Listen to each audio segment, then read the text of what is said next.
So, we're a brick and mortar campus. A majority of it, we have, we do have online classes, but a majority of UNH, if you look at UNH holistically, is brick and mortar. We thrive on students being on campus and all of that.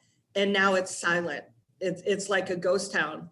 And so we really had to kind of adjust to what we could do. So this is really where people started to say, we need lean. We need to figure out how we're doing this and what we're going to do.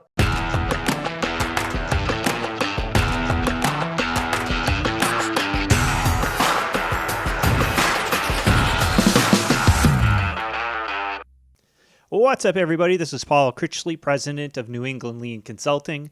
Welcome to a very special and a very exciting episode of the New England Lean podcast. And the reason I say it's special and exciting is because for the first time in our history, I had two guests on at the same time. So I'm going to say an extra special thank you to our two guests, Dagmar Vlahos and Tom Lencki, because not only are these folks people I consider friends, but they also volunteered to be the guinea pigs for this little experiment of having more than one person on at a time. And I'm glad to say it all turned out pretty well. Bandwidth-wise, I did learn the limits to what we have here at the office, so I might have to bump that up if I'm going to do this some more, because I had a little trouble keeping up, so there's a little extra editing I had to do up front, but I think I got all of it out. Please let me know, though. I've listened to it a few times now, and I think I got it all. But again, as you're listening, if you hear anything that sounds wonky, please let me know. Now, before I introduce Dagmar and Tom, I also want to mention a group that I'm part of. You can follow us if you follow the hashtag Lean Communicators. So we're going to be using that hashtag on all social media outlets as a way to bring you into what kind of our lean network of podcasters. And there's a whole bunch of us, really exciting stuff, really great content, really good people. I'm proud to be a part of the group. We actually have a website, too, if you want to check that out. It's leancommunicators.com. So hat tip to Mr. Mark Graben for setting that up and really bringing the group together. This was kind of his brainchild, and I'm eternally thankful for that. So thank you, Mark. So we'll get back to this episode. As I mentioned, we have two guests. The first is Dagmar Vlahos. Dagmar is a Six Sigma black belt and a lean black belt. Now, she got her Six Sigma black belt at Fidelity Investments when she used to work there, and she continued on in her lean training with the State of New Hampshire. And in 2015, she received her lean black belt through the State of New Hampshire's Bureau of Education. Now, Dagmar is also a member of the Lean Executive Committee of the State of New Hampshire and participates in their lean network. And in partnership with the state, she organized the New Hampshire Lean Summit at UNH in 2019, which is, we talk a little bit about that, which is, I think, the last time that Tom, Dagmar, and I actually get to hang out in person. So there's that. So I'm looking forward to the day when we get to do that again. She's currently senior process engineer with the UNH Project Management and Process Improvement Office. And her experience, she's got over 15 years of various project management roles experience.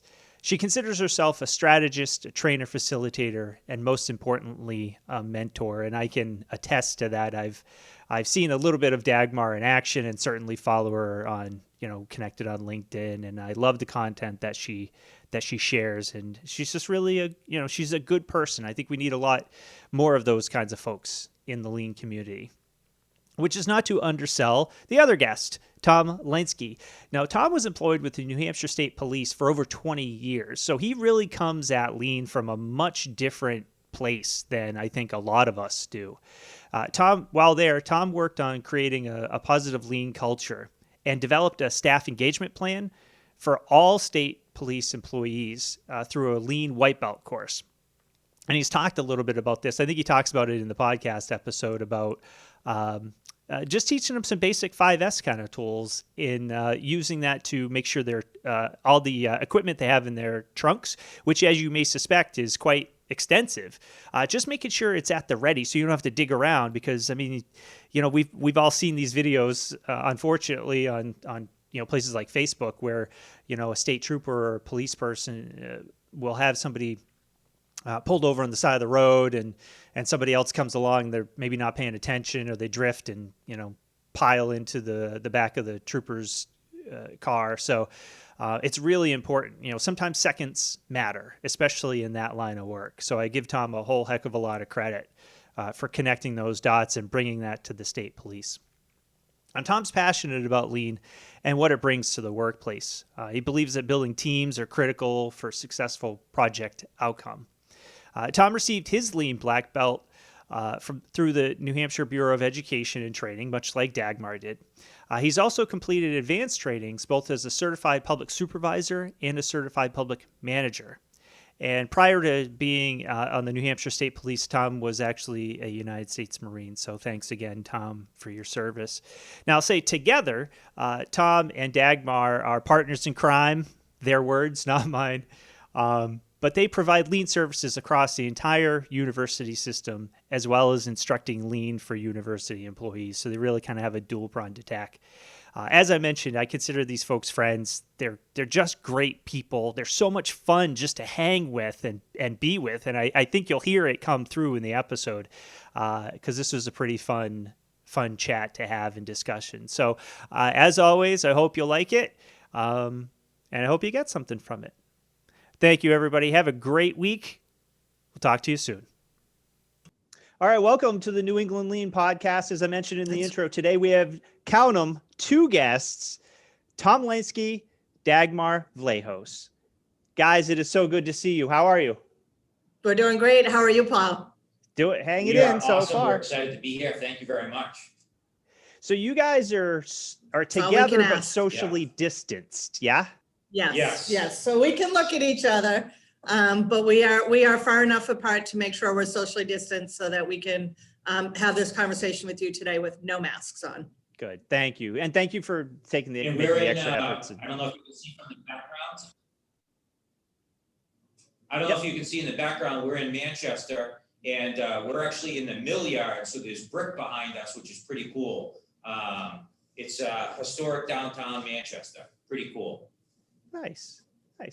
So this is the first time we've had 2 guests. So I'm anxious to see how this goes. So, Tom, I'll pick on you first. If you can just kind of, just goes, a lot of people probably in this region, they probably do know you, but I'm not sure, we have listeners all over the place. So maybe just give us a little bit of an intro and your story arc, where you started and how you wound up at UNH. Yeah.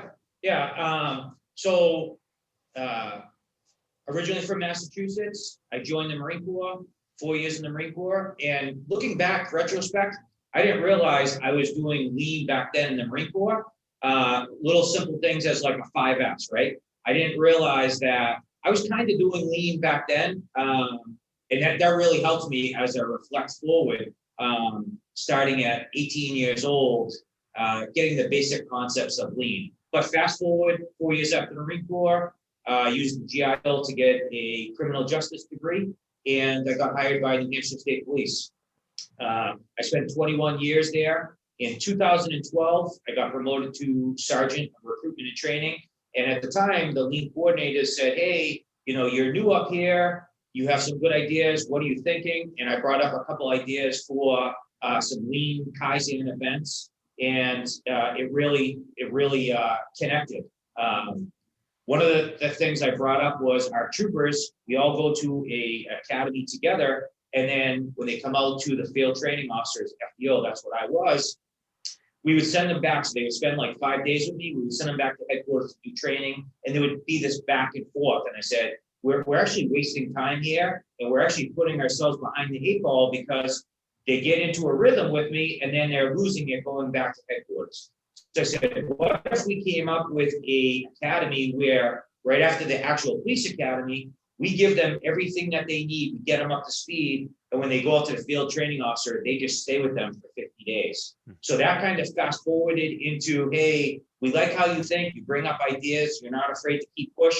One of the examples that we used is we proceed until apprehended. ha ha ha, laughing from, that was our mission to get those types of people. But we proceeded until apprehended. And sometimes you just have to make a command decision and go. And that's where I met Dagmar, being part of the Lean Executive Committee. And fast forward to getting close to retirement age, 21 years for state police. A great opportunity presented itself at the university system of New Hampshire, UNH. And I retired from state police, and now I'm a senior process engineer. So I am Dagmar's partner in crime. We are based out of the Durham UNH campus, but the great thing is we provide Lean services throughout the whole university system of New Hampshire. Nice. So thank you for your service, by the way. Thank you. And thankfully, I will tell everybody, all listeners and watchers, Tom and I did not meet on the side of the highway in New Hampshire, having nabbed me. So you're not going to catch me yet. Well, you can't now anyway, because you're retired.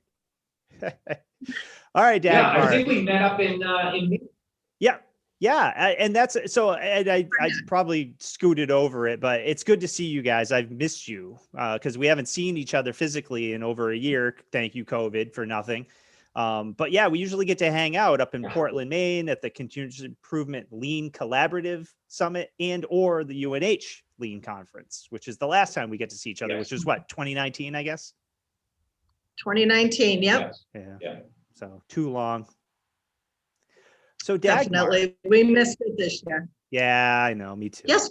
So if you could maybe do the same, if you could just kind of explain. So Tom has a very specific very interesting way, because again, we don't have a lot of former Marines / former state police in the Lean community. So I'm curious how you got to where you got to. Yes. So Paul, my background is human resources and payroll, strangely enough. So worked my entire career in human resources and payroll. When I was at Fidelity Investments, they started utilizing Six Sigma. So they began to start training in Six Sigma, went to the first training class, had fun doing the exercises. They had us do some mailroom exercise, and then they changed our job descriptions. And we got to see how the process improved over time. And from that point on, I was hooked. I was like, this is cool. I want to be able to do this. Never thought that I could do this as a career. So went through the program. You had to get nominated to be a green belt and a black belt, continued to progress, got nominated into the black belt program. So got my Six Sigma background, black belt at Fidelity Investments, and utilized that in a service environment, which was great, right? Because Lean, you think about manufacturing, you think about engineering, those types of things. But I was able to take this concept and utilize it in a service type environment. So, fast forward from there, unfortunately, Fidelity had some, they were changing their business model. That job kind of transitioned to move away. I jumped into a couple other human resources type jobs where I was able to apply my Lean methodology. And then this job at UNH came up. And so back in 2012, the state of New Hampshire had cut their funding to the university system. And so really what they needed to look at, leadership started to recognize, we need to bridge this gap between the less funding that we're getting from the state of New Hampshire and our operational costs. So we really need to bring someone in as a Six Sigma professional to help us start evaluating that.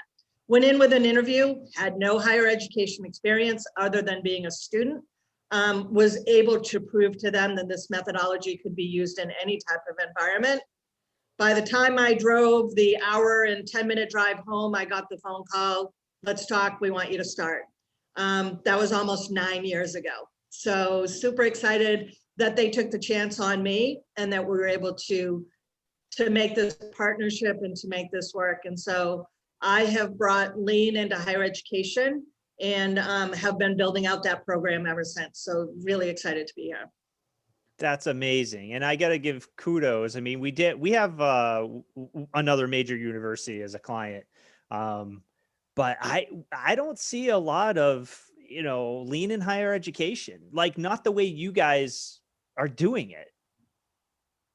Yeah. And so we're really focused on training, mentorship, and doing projects as well. So, Tom and I are a team of two. When I started, I was 98% just University of New Hampshire, a little bit at the other campuses, Plymouth State, Keene State, Granite State College.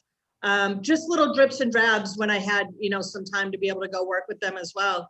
But, starting back in January of 2019, it was announced that I would now be across all campuses. And then with Tom coming on board last June, that just made it even better, and we were able to enhance our services. So, we're really trying to build out that bench strength and really trying to spread this lean culture. And despite me being 9 years here, we still got some work to do. Well, that's always a part, right? That's why it's continuous improvement, which I know I harp on probably maybe too much on this podcast, but I'm a big believer in that because, I see it so many times where people think that it's a project or, it's a separate thing that, we'll just go do it and then we'll be done. And yeah, maybe we'll tweak it down the road a little bit here and there, but basically we're 90% done and maybe we got to turn the knobs a little bit, and that's not how it works, right? It's you're always improving, especially now with your scope that's increased. So I was curious, because again, I don't see that happen a lot in the higher education field. So I was curious if you guys could hum a few bars. What kind of stuff? Because I know you do training for folks. I've seen that on LinkedIn. But can you talk a little bit about the breadth? Because I feel like there's a lot of folks who could learn something about how you guys are doing it versus, teaching folks and trying to improve that bench strength or build it out at the same time as doing projects. So maybe talk a little bit about how you guys manage that. Sure. Tom, you want to jump on this one? You take the projects, I'll do the training. Okay, great. So projects, boy, with COVID, what aren't we working on these days, right? So let's rewind back, not that anybody wants to rewind back to March of last year, because that's just not what we want to do. Rewind back to March of last year, we had to send everybody home. We had to send our students home. The employees were now all of a sudden, grab your computers, grab your monitors, everybody's going to be remote. In that one semester, the University System of New Hampshire hit a $30 million deficit. We had to pay back room and board. Nobody's eating on campus. Nobody's spending money on campus. Students are remote. And so with that has just enhanced the value of what we're trying to do. We also had to now convert all of our learning to be virtual. So, we're a brick and mortar campus. A majority of it, we do have online classes, but a majority of UNH, if you look at UNH holistically, is brick and mortar. We thrive on students being on campus and all of that. And now it's silent. It's like a ghost town. And so we really had to kind of adjust to what we could do. So this is really where people started to say, we need lean. We need to figure out how we're doing this and what we're going to do. And so, we've been working, Tom and I have been working a lot with groups to do some business transformation stuff where we're looking at some really big projects holistically. We've taken our IT services, and it used to be IT was serviced across each campus in silos. So, UNH had a CIO and they had technology, and Keene State had it, Plymouth and Granite. And really what they looked at it was holistically, as we're a university system, we really need to come together and to work together. And so Tom and I did, some work on, as we streamlined and worked out that new processes. And so we're working on other projects. So Tom and I are engaged in some high strategic projects, but we're also engaged on how do we onboard employees and how do we, process our purchase cards, and what are we doing for admissions and how are we recruiting students? So there isn't anything that we probably haven't had something that we could touch upon that can incorporate that lean methodology. So the depth and the breadth, just got a lot bigger than it was previously. Higher education's always been in a tough spot. You look back over the years, not just in New Hampshire, but I think if you look across the United States and across the world, we have less students that are coming to get their secondary degree. We have less people to choose from. A lot more things are happening out in the world where people just can't seem to afford to go to school. So how do we keep those costs low? How can we make it affordable? How can we give them the value that they need? So even before COVID hit, we had our challenges, and that this just enhanced it even more. But it makes it more exciting for us because now people are seeing the value. And then, I'm going to hand it over to Tom now and talk a little about training and how that's enhanced our training programs. Sorry, Yeah, Tom, so- I'm sorry. Before I don't mean to cut you off. Please don't hate me. I did want to just pick on that a little bit, Dagmar, because, you're right. In the news, we see all the time, especially right now. Right. We've heard for a long time, student loan debt is huge. And I mean, you're looking at a guy, when I graduated in the late 90s, I came out with like, I don't know, $50,000 or $60,000 in student debt. And it was a struggle for me to get them all paid off, for sure. But, I feel like a lot of people don't know what you just said, which is there are folks like you two who are working behind the scenes to reduce costs so more people can afford to further their education. Because I feel like in the media, at least, that's all we hear is, well, student loan debt is out of control, blah, blah, blah. And sometimes the university systems, whether it's public or private, kind of get painted as the bad guy. And it's really not fair, I don't think, because I know you both. So I know what you're up to. And that's part of the reason why I wanted to invite you both here. So you could say these things like, hey, there are folks like us, maybe not enough. And then again, hopefully, people will hear this and they'll be like, hey, we work at, whatever, some other university. Maybe we should kind of think about doing this too, because, hey, it's a great idea because it works. It's just like with lean and everything, it's better for everybody. Everybody's life gets a little easier. It does, reduce costs, which is a thing. It can grow top line growth. It's like, there's a lot of goodness.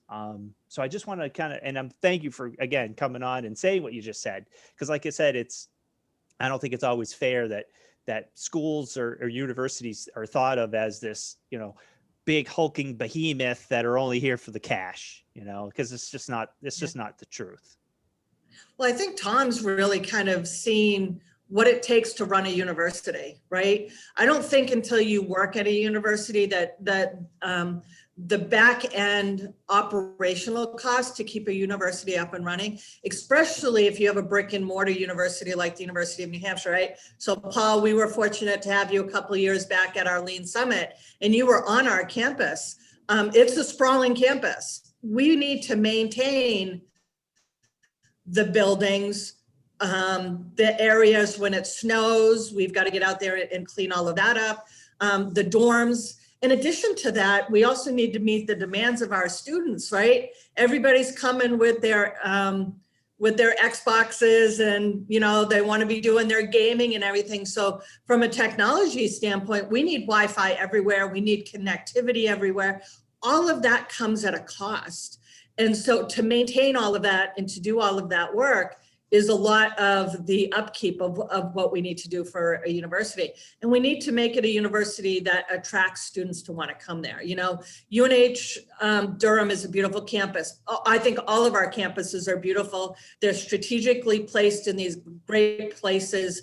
Plymouth, New Hampshire, up in the North Country. We've got Keene State over on the west. Even our Granite State College, which is, online schooling, in the heart of New Hampshire and Concord, New Hampshire, we really need to make a presence and we really need to spread that out. So there's a lot that goes behind making these wheels turn and making it a safe environment for all of our students and our faculty and staff, but also to ensure that we're making it a great experience for them as well. Thank you, Dagmar, very much. All right, Tom, I'm sorry I interrupted you. Please. No. Well, I feel bad because I'm like, oh, hang on a second.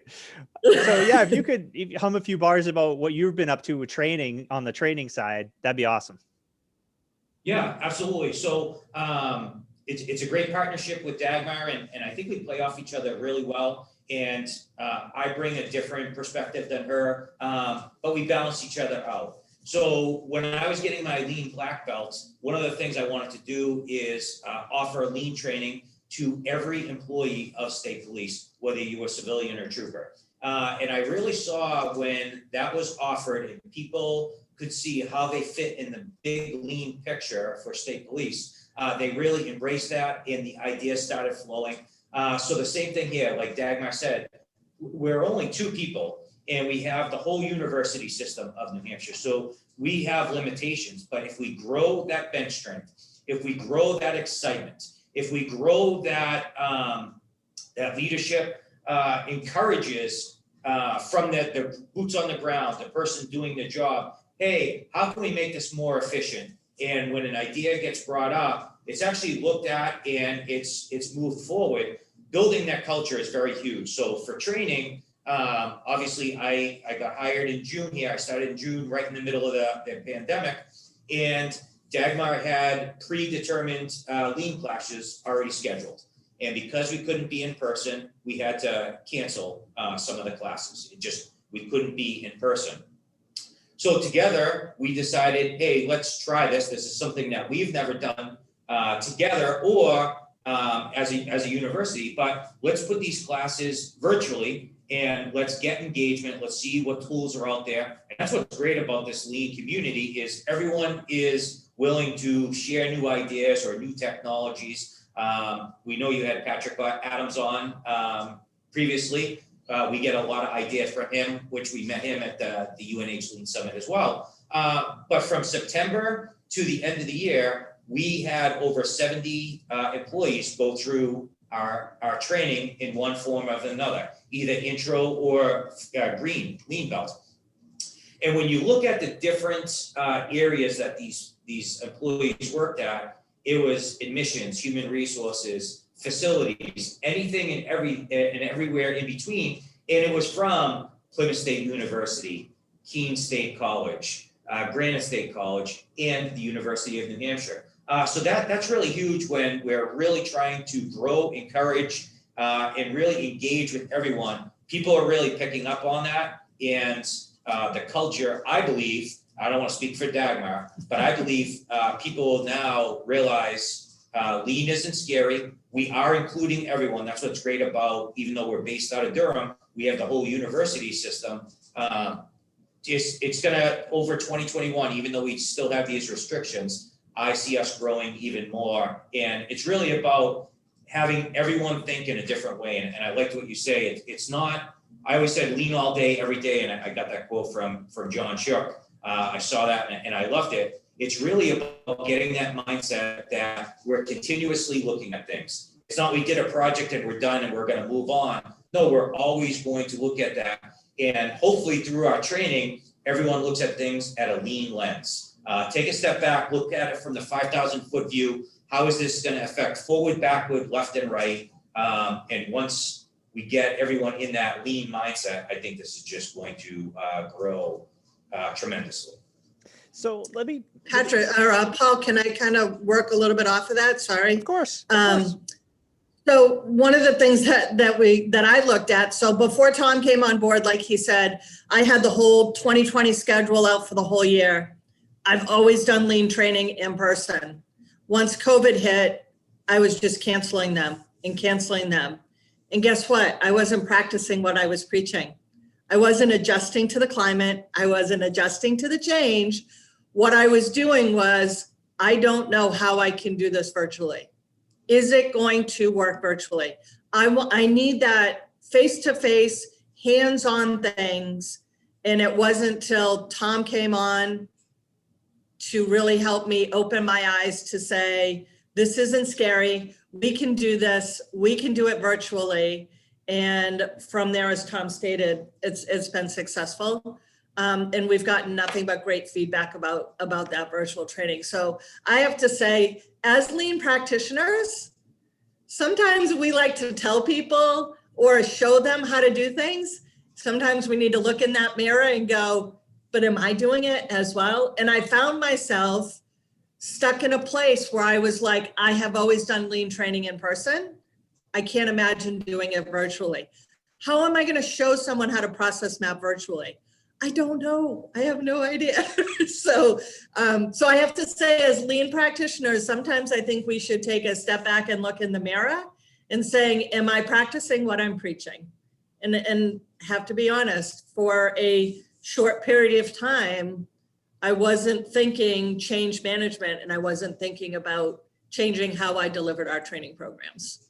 And that's very valid, Dagmar. Thank you. And I'm guilty. I will admit, I do it too. And because you're right, I don't know if it's a human thing. If it's about, change is not necessarily always popular. I don't like the quote, people don't like change. I always say that people don't like being changed.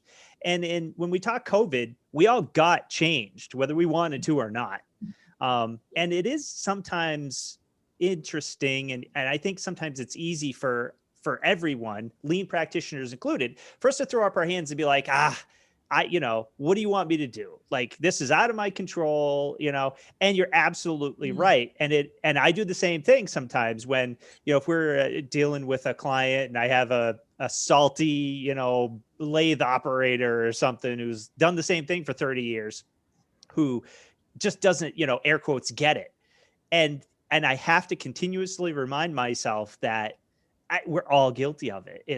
I'll say it's human nature, even though I don't know psychologically if it is, but we do, right? We're routine based. Like, I get up about the same time every day. Back when I used to drive to, work, I would drive to work basically the same time every day. And I'd see the same people on the highway, so I feel like you're spot on. And it is always funny. Like, when it happens to me, I always, I kind of have to be like, put my, smack myself in the forehead and be like, you dummy. Like, you just got through telling 50 people they can't act like that, and now you're doing it, and actually that's where my wife will usually step in. She likes, she's like, I'm just picking up on the fact that I'm like, yeah, you're right.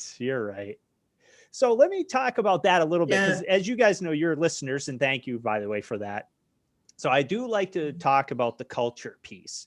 So as you guys have been going through this, Dagmar, you've been doing this in the university system longer than Tom has, but now that you have a partner in crime and you're training more people, are you seeing any changes culturally? Have you had anybody come back and say, hey, I just wanted to let you know that this happened, and maybe a story there that you can share? Yeah, so let me bring you back a little bit. I'm going to rewind again. When I first came on board and was utilizing the Six Sigma methodology, nobody wanted to have anything to do with me because they weren't educated and they had no idea. They're like, why are you coming to my department? Why are you questioning the way that we do our work?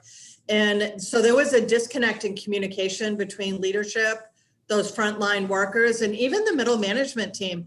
And so I had to go in there and gather all this information. So I would say my first few years at the university was a rough little start to get people to understand what we're doing and building out that culture. And that's when I went to my boss, Paul DeMello, and said, Paul, we need to start training people. We're in higher education. Let's start educating people in this methodology. Another light bulb goes off. So I would say since that training, which started in 2015, January of 2015, at first leadership was telling their people they had to come to training. And I do surveys at the end of our training. And over time, I found it going from leadership told me I had to come, from a colleague told me about this. I came on my own. I heard about it through somebody else. And that's how we can build out that culture, right?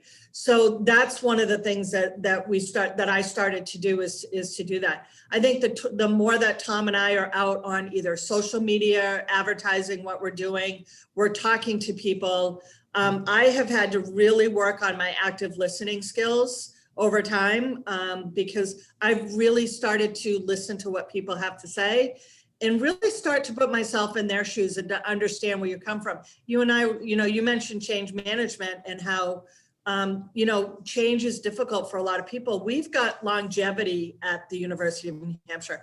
We've had people who have been here 30 years, 40 years, 25 years.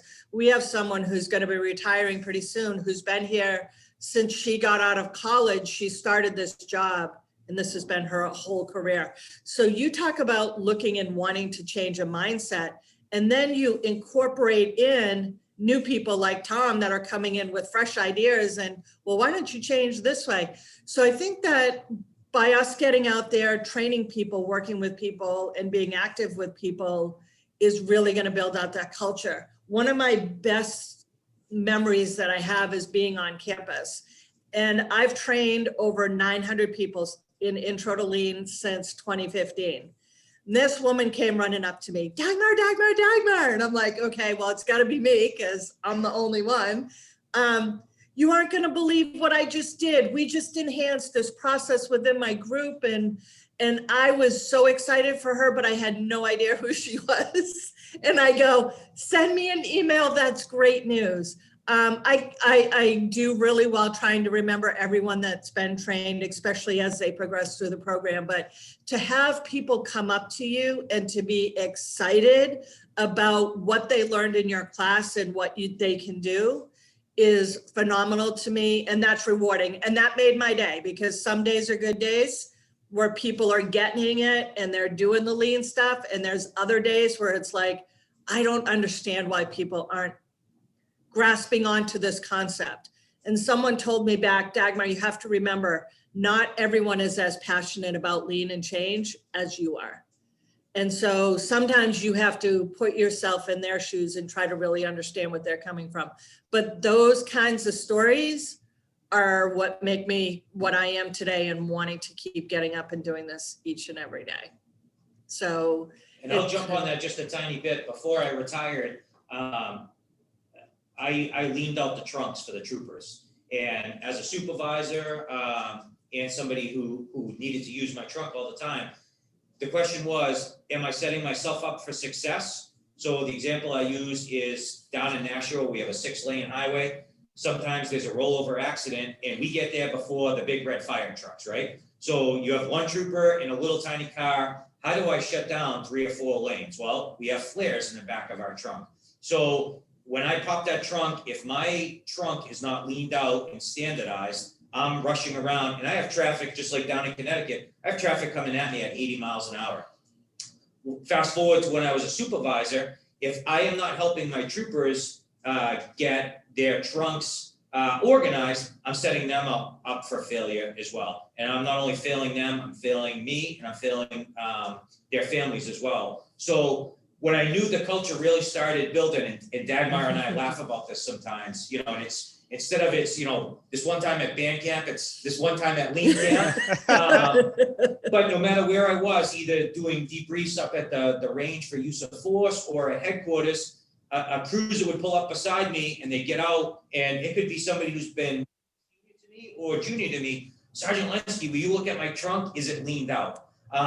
And we're really hoping to get that here when people start, hopefully this year, they go to our training, they pick up on either the 5 Ys, the 5S, some type of tool that they didn't know about that they can actually start applying that afternoon. And then they take a before and an after picture and say, Tom and Dagmar, look, this is where I started, this is where I end.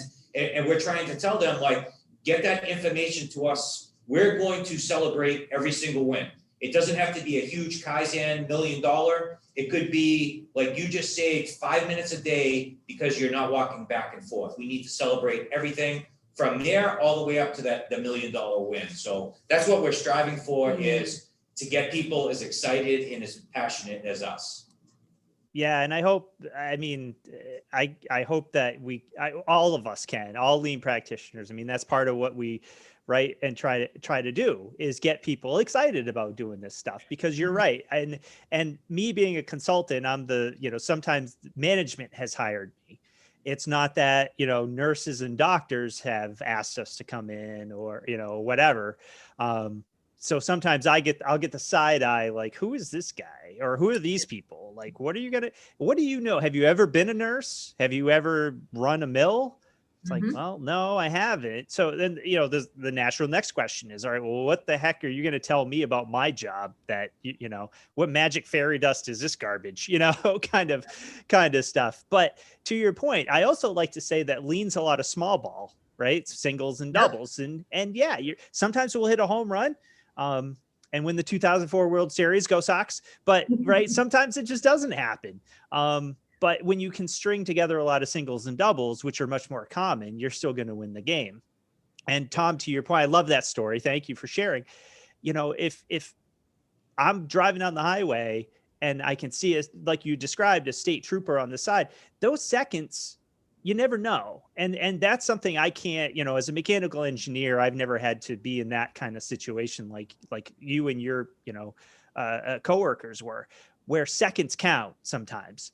And to your point, a few seconds to find a flare could be quite legitimately life and death. I mean, we've all seen those videos on, social media where state troopers get someone pulled over on the side of the road. Here comes another truck or something that the person's maybe on their phone, and they drift over into the breakdown lane and slam into the back of the cruiser or, whatever, like all those horrific things. So it's all the more reason, right? To just take the little bit of time, standardize, make sure that, things are where you need them when you need them. Yeah, exactly. So, yeah. So I do like to take a little bit of a break. And again, you guys know this because you listen, and play the wicked fun part. Are you guys up for this? Sure. Absolutely. Yeah. All right. So I'll throw it out there. You guys could both answer. You could take turns at however you feel. If you feel the urge, just fire away. Cool? Yeah, Tom and I are very competitive. Boy, I can't imagine. All right, first one. What do you think about when you're alone in your car? Oh my goodness. I'm usually singing because I'm a really good singer when I'm in my car. So I'm usually singing in my car because it has the best acoustics in there. And so I guess I'm not thinking about a lot. Okay. I'm doing the singing. So I will say I've noticed I can actually enjoy my ride a little bit more. So I'm just going back to like when I used to go to different places in my cruiser, I would have to leave more time because if somebody was broken down on the side of the road, I would have to stop. There's always an accident. There was always somebody speeding. So I always had to give a little bit more time. I've actually been just like relaxing and listening to podcasts. I get to listen to your podcast a lot, but I just noticed people doing a lot of different things. I was focused on like cell phone use or people do a lot of weird things while they drive. Like I said, I was focused on speeding, accidents, cell phone use, stuff like that. But yeah, people do a lot of weird stuff while they're driving. Well, yeah, you're talking, not last year, but 2019, I think I put 30,000 miles on. And, it's all I-84, Mass Pike, that kind of stuff. So I've seen my fair share too. And it's like, what are you shaving right now?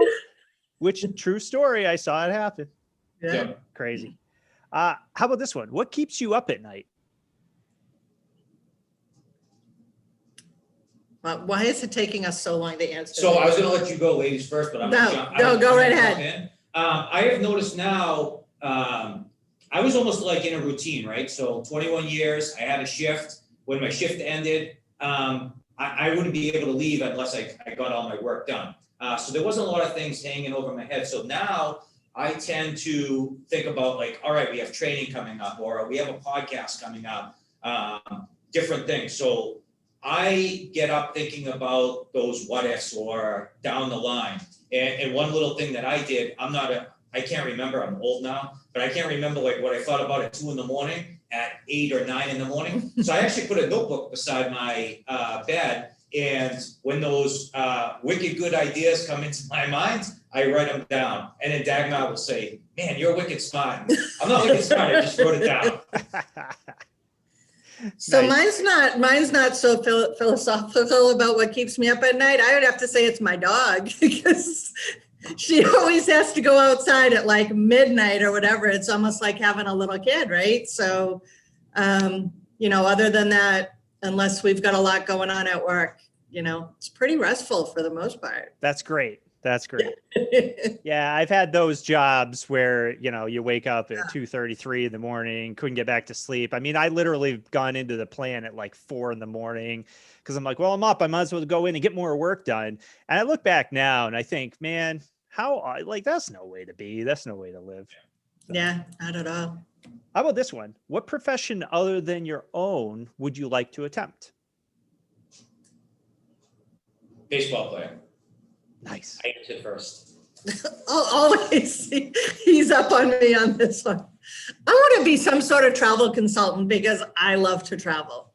I just love to go all over the world and just travel. So, and COVID has really put a damper on that the last couple of years. Yeah. I was supposed to go to Europe for 3 weeks last summer and it just didn't work out. And so I would want to travel, but I'd want to travel with my mom. And I would want that to be my job. That sounds like a great job if you can get it. If I can figure out how to do it. Right. How about this one? What profession would you not like to do? What I not want to do.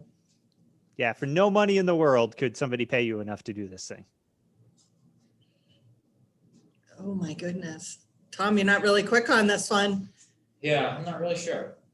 I wouldn't want to be stuck somewhere where I had to sit the entire time and not move around. So anything where I was forced, maybe like something like answering phones or like where you're stuck consistently in a spot. I like to move around, get up, go to different areas. So I would say anything where I'm stuck in a fixed position, shift after shift after shift. And I would launch off to that to say I would not perform well in a position where I couldn't interact with people. So if I had to be somewhere all by myself, and I don't even know what that job would be, but I'm sure they're out there. Mm-hmm. I'm sure there are people that love that, but I thrive on people. So I couldn't do that. Yeah. Couldn't do something. Okay. What quality do you admire most in others? Can be anything. For me, it's honesty and willing to help others. So I gravitate towards those people that are honest, whether they're what I like what they're hearing or not. But I also gravitate towards people that I can learn from and to get something from. So. And I would just expand on that a little bit. Like, obviously, there was a lot of integrity and honesty, depending on how you use that. I had a lot of good mentors, but especially now looking back, there was a lot of people that said, man, I can't believe you retired and started a new job during a pandemic. Man, you're crazy. It was those people that are just willing to take that step, that jump. We laugh about jumping out of a helicopter or fast roping out of a helicopter in the Marine Corps. She's like, you were crazy, but it was just, you get used to it and you do it. So however you want to phrase that, taking that step, that first step, taking that leap, just going for it. Sometimes I think people get frozen and they get consistent and they just like, all right, this is all I know. I want to keep doing this. Their body's telling them to do something else, but they let fear kick in. So it's kind of like knowing how fear fits in, but working with it and taking that step. There you go. And that's not unlike lean, right? Because it can be scary. I've done the same job the same way for so long. And all of a sudden, here come these three, and they're telling me to do it different. It can be a little scary, right? And as lean practitioners, part of our job is to help them overcome that. So nice. I like that one. Good. All right, final one. What superpower do you wish you had? I want to be Superman, fly. I want to run really fast because I'm not a good runner. So I would want a superpower where I could be really fast. So you go back to the Incredibles, right? And that little boy. There you go. Zoom. Yep. Nice. Maybe I'll be on time, Tom. Yeah.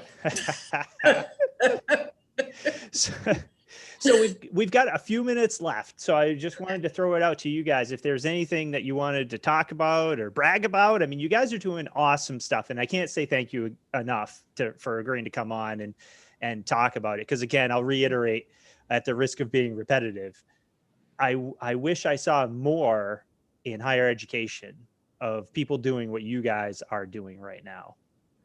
Yeah. So is there anything else that you wanted to share? Any other fun, maybe we'll end on do you have a fun story? And Tom, it could be from anything, from the Marines or police force or anything that happened to you, recently with any training classes or projects or anything? Wow. You're kind of putting us out there now. Yeah.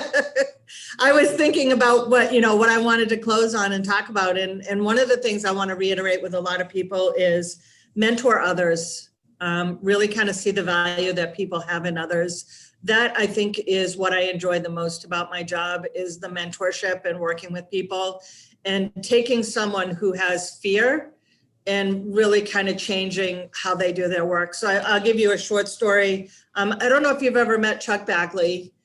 He's a lean practitioner now, but many years ago, he shares this story with others as well. He came into my lean training back when it was mandated and he had to come, sat in the back of the room, arms crossed. Why do I need to be here? I don't want to be here. And over the course of the training, he explains how his arms started to open up and he started to realize, wait a minute, I can use this. Now, he was an instructional designer for the University of New Hampshire, where he's helping faculty to design their courses. And he goes, where has this been all my life and how can I use it? Fast forward to today, Chuck Bagley was teaching Lean Black Belt at the State of New Hampshire. So he progressed through my program. He latched on, became a huge fan all the way through. He's now working up at New Hampshire Hospital and working in that institution to help them do lean. So I say mentor people, find their potential. That's what I love to do. That's what I strive to do. And if I can do anything, that's what I want to be able to do is to mentor people to be the best they can be, whatever it would be. A lean practitioner, you want to be the best gardener and you want to mentor with someone, or the best cook. I would say share what you have with others and help them to gain their greatest potential. Nice. And I would say, just to build on that, is don't be afraid to reach out. Just building on what we said, that the fear factor holds you in your place. We talked about this a little bit earlier, is the lean community is such a great community. Don't be afraid to reach out and then try new things. We're definitely here. You're a huge resource, and thank you again for having us on here. But if you're listening to this podcast, you don't know where to start, or you have a friend at a university somewhere and you're like, oh, that would really fit in, reach out to us. Make that connection, because the more we can grow and expand and share lessons learned or what's been working for us, whether small or big, we're definitely willing to do that. And that's why we agreed to come on here. It's not only fun, but this is knowledge sharing. Take that step and make that connection. Yeah, and just be careful with Tom when he tells you and makes a bet with you about, oh no, I bet we did that. And I'm like, no, I didn't think we did that. He goes, I bet you 50 push-ups. I'm 100 push-ups in the hole right now. I have no idea when I'm going to be able to pay those off, but I owe Tom 100 push-ups right now. Anytime I bring that up now, she's like, do I really want to make this bet? Do I really want to make this bet? And I'm like, I don't know if I'm going to be right or not, but I'm going to bet you 50 push-ups. Wow. Yeah. So eventually I'm going to be doing those push-ups. So I guess we have to start believing in ourselves. Well, you know what? If bang them out, Dagmar, and when things open back up, we'll all do an obstacle course race. Yeah, I'm going to be buff by the time I'm done with all these bets with Tom. Right? It's going to be boot camp all over. See, Tom's just, now it's what, 20 some odd years later. It's like, all right, now it's payback time and you're going to be it. Yeah. So well, that it is what it is. I'll get them done. Nice. just not all in one time. Yeah. Yeah, that'd be kind of a lot. Yeah. Well, guys, I will let you go so you can actually get some work done. But thank you again, and thank you for the work that you're doing, because, like I said, it's very important. Yeah. And I can't say enough good things. And thank you for sharing as much as you guys do on social media, because we're all connected there, and I see the stuff that you share. And Tom, like you said, well, actually, like you both said, if anybody's listening, feel free to reach out to anybody. And I dare say anybody that's been on the podcast, we're all the, global lean community. I have yet to find anybody who will say, don't bother me, or who are you, or any of that kind of stuff. It's like, of course, email, reach out, LinkedIn message. And I think I'm true in saying 100% of the time I've ever done that, the person has come back and said, how can I help you? Yep. So LinkedIn would be a great platform for that for us. Or you can contact us directly through our UNH email, which we have a unh.edu/lean website that you can go to.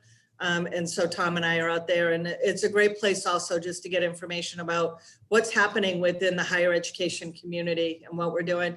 And you know what, Paul, I'm hoping our goal for 2020 is to have a virtual lean summit potentially, if we can all get together, and there'll be information about what's happening in higher education and what we're doing. So we're hoping to have you come back and talk again with us at one of our summits. Yeah, I'm in. That would be super valuable.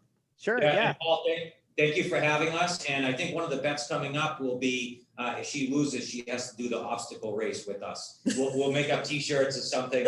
Yeah. The New England lean team or something, but that sounds fun. But thank you very much for everything that you do and that you share. And thank you for having us on. This was, as you say, wicked fun. Yeah, it's a wicked good time. Yeah. All right, guys. Thanks again. We'll talk to you later. Take care, Paul. Bye. Bye-bye. Bye. Hey, everybody, it's Paul. Before I let you go, I just wanted to say thanks again for listening. You've really made doing this podcast a very rewarding experience for me. I get a lot of messages from listeners, and everyone has something nice to say, which I very much appreciate. Of course, I'm always open to feedback on ways we can make it better. I mean, that's Kaizen after all. And by no stretch do I claim to have got this all figured out. So if there's things that I could do better, please, by all means, feel free to reach out and let me know. And likewise, if there's somebody that you think would be a great guest, also let me know. There's a chance I don't know who those folks are. So somebody that you can help put us in touch with, somebody you want to learn more about, certainly let me know and I'll reach out to those folks. But I hope you find the podcast fun and entertaining, educational, and maybe even a little inspirational, I hope. That's really what I'm going after with this whole thing. So thanks again. And one small ask, if you don't mind, if you listen, whatever your preferred platform is, if you could just, subscribe, give us 5 stars on Apple or whatever, again, whatever platform you listen to, it helps. The algorithms like it. So if you could do that for me, I would greatly appreciate it. And we'll talk to you real soon. Thanks, everybody.